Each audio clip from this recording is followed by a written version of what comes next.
Hey everyone, welcome back to Corporate Decoder, the place where we try to figure out if a company is a diamond in the rough or just really good at accounting.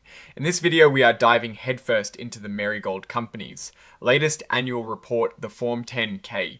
Think of it as their yearly report card, and boy oh boy, do we have some interesting things to unpack. Before we dive in, if you like getting straight answers from these massive financial documents, make sure you hit that subscribe button. Also, we have a fantastic community over on Discord, linked right in the description below. It is the perfect place to discuss these filings and get ahead of the curve. Alright, let us get down to business with the Marygold Companies Incorporated. This is their annual report covering their fiscal year that ended on the 30th of June 2025. They've got a lot going on, spanning from fund management and financial services to food products and even security systems, although that last one was recently sold. At its core, Marygold is a holding company. This means it owns other companies. They have a big focus on financial services and their ETF management business, USCF Investments. They also dabble in food products from New Zealand and beauty products under the original Sprout brand. Now, let's talk numbers because that is what really tells the story. They reported a net loss of about $5.8 million for fiscal year 2025. That is actually an increase in their losses compared to the previous year, when they lost around $4 million. So, not exactly printing money, but let's see if there is a strategy behind it. Their total revenue for fiscal year 2025 was about $30.1 million, a drop of 8% from the $32.8 million they brought in the year before. A big chunk of this revenue comes from their fund management segment, USCF Investments. This segment saw a dip in revenue, mainly because the assets they manage, what they call AUM or assets under management, went down. This is a common risk in fund management, as market ups and downs directly impact how much money they make. Their gross profit, which is what is left after you subtract the cost of making their products and services, also dropped by 9%. The gross profit margin, however, stayed pretty much the same. This means the decrease in profit is mostly tied to the decrease in sales, not necessarily a major increase in the cost of actually doing business for each sale. Operating expenses decreased by about 6%. This is partly due to a significant $1.4 million impairment charge they took in the previous year for their beauty products business. It also looks like marketing expenses were down, likely because they put a pause on their US fintech app development. A big change this year is in their other income and expense section. Last year, it was a positive number, meaning they had other income. This year, it is a negative number showing an expense of about $700,000, a 186% change. The main driver here is a substantial increase in interest expense, largely because they took out a $4.4 million loan in September of 2024. This loan has a really high interest rate, around 41%, which definitely impacts their bottom line. Let us dig a bit deeper into why some of these numbers look the way they do. You might remember us mentioning their fintech app. Well, it seems like the US version has been paused. They invested a whopping $19.1 million into it, but consumer adoption was not what they hoped for. As a result, they had to record an impairment loss, which basically means they've written down the value of that investment because it is not performing as expected. Currently, they are offering a scaled down version in the UK and hoping for better results there. But this US app venture has clearly been a costly one. On a more recent note, they sold off their Brigadier Security Systems business in July of 2025.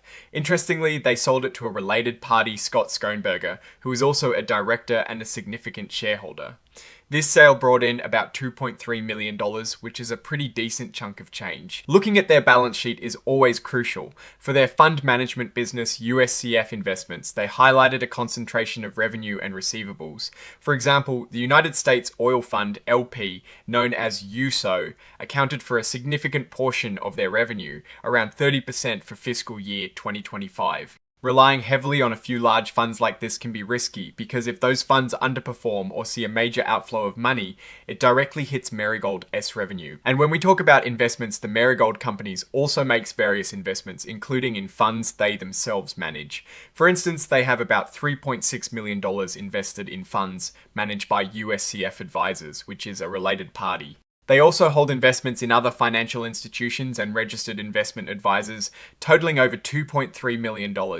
These investments are mostly valued at cost, which is a bit less transparent than being marked to market. Now, in terms of how they pay their people, like many companies, they use stock options and restricted stock awards.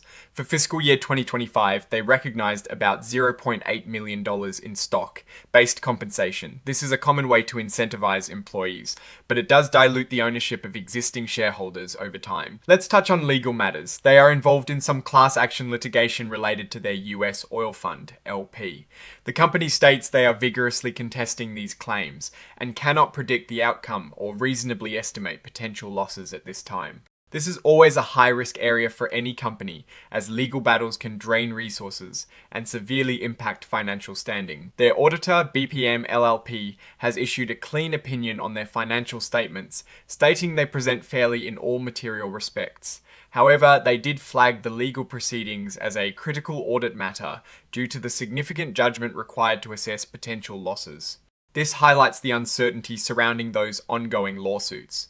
So let's wrap this up with our take. The Marygold Companies is a company with a very diverse portfolio, but a clear strategic pivot seems to be happening. The financial services sector, particularly their ETF management business, remains a core focus, even with market volatility impacting revenues. They've had to make some tough calls, like pausing their US fintech app development after investing heavily, which shows a willingness to cut losses, though it also points to execution challenges. The sale of Brigadier was a strategic move likely to streamline operations. The biggest red flags here are the significant net losses, the heavy reliance on key funds within their management segment, and that notably high interest rate on their recent loan. The company is trying to manage costs and focus on its more promising ventures like the UK fintech app. However, the success of this app and their broader financial services expansion hinges on their ability to secure additional funding and navigate a competitive landscape, especially within fintech. The ongoing litigation is also a significant cloud hanging over the company. While any company can face lawsuits, the nature and number of these claims, particularly those related to their flagship US oil fund, warrant close attention. Ultimately, Marygold is in a transitional phase. They are reshaping their business, shedding less profitable segments and focusing on areas with perceived future growth. The financial health of the company, however, is still precarious, with continued losses and a high debt burden.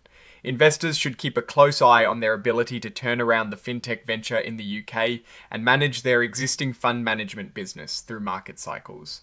What do you think about the Marygold Company's strategy and financial health? Are they poised for a comeback, or is this a case of too many ventures with too little consistent success?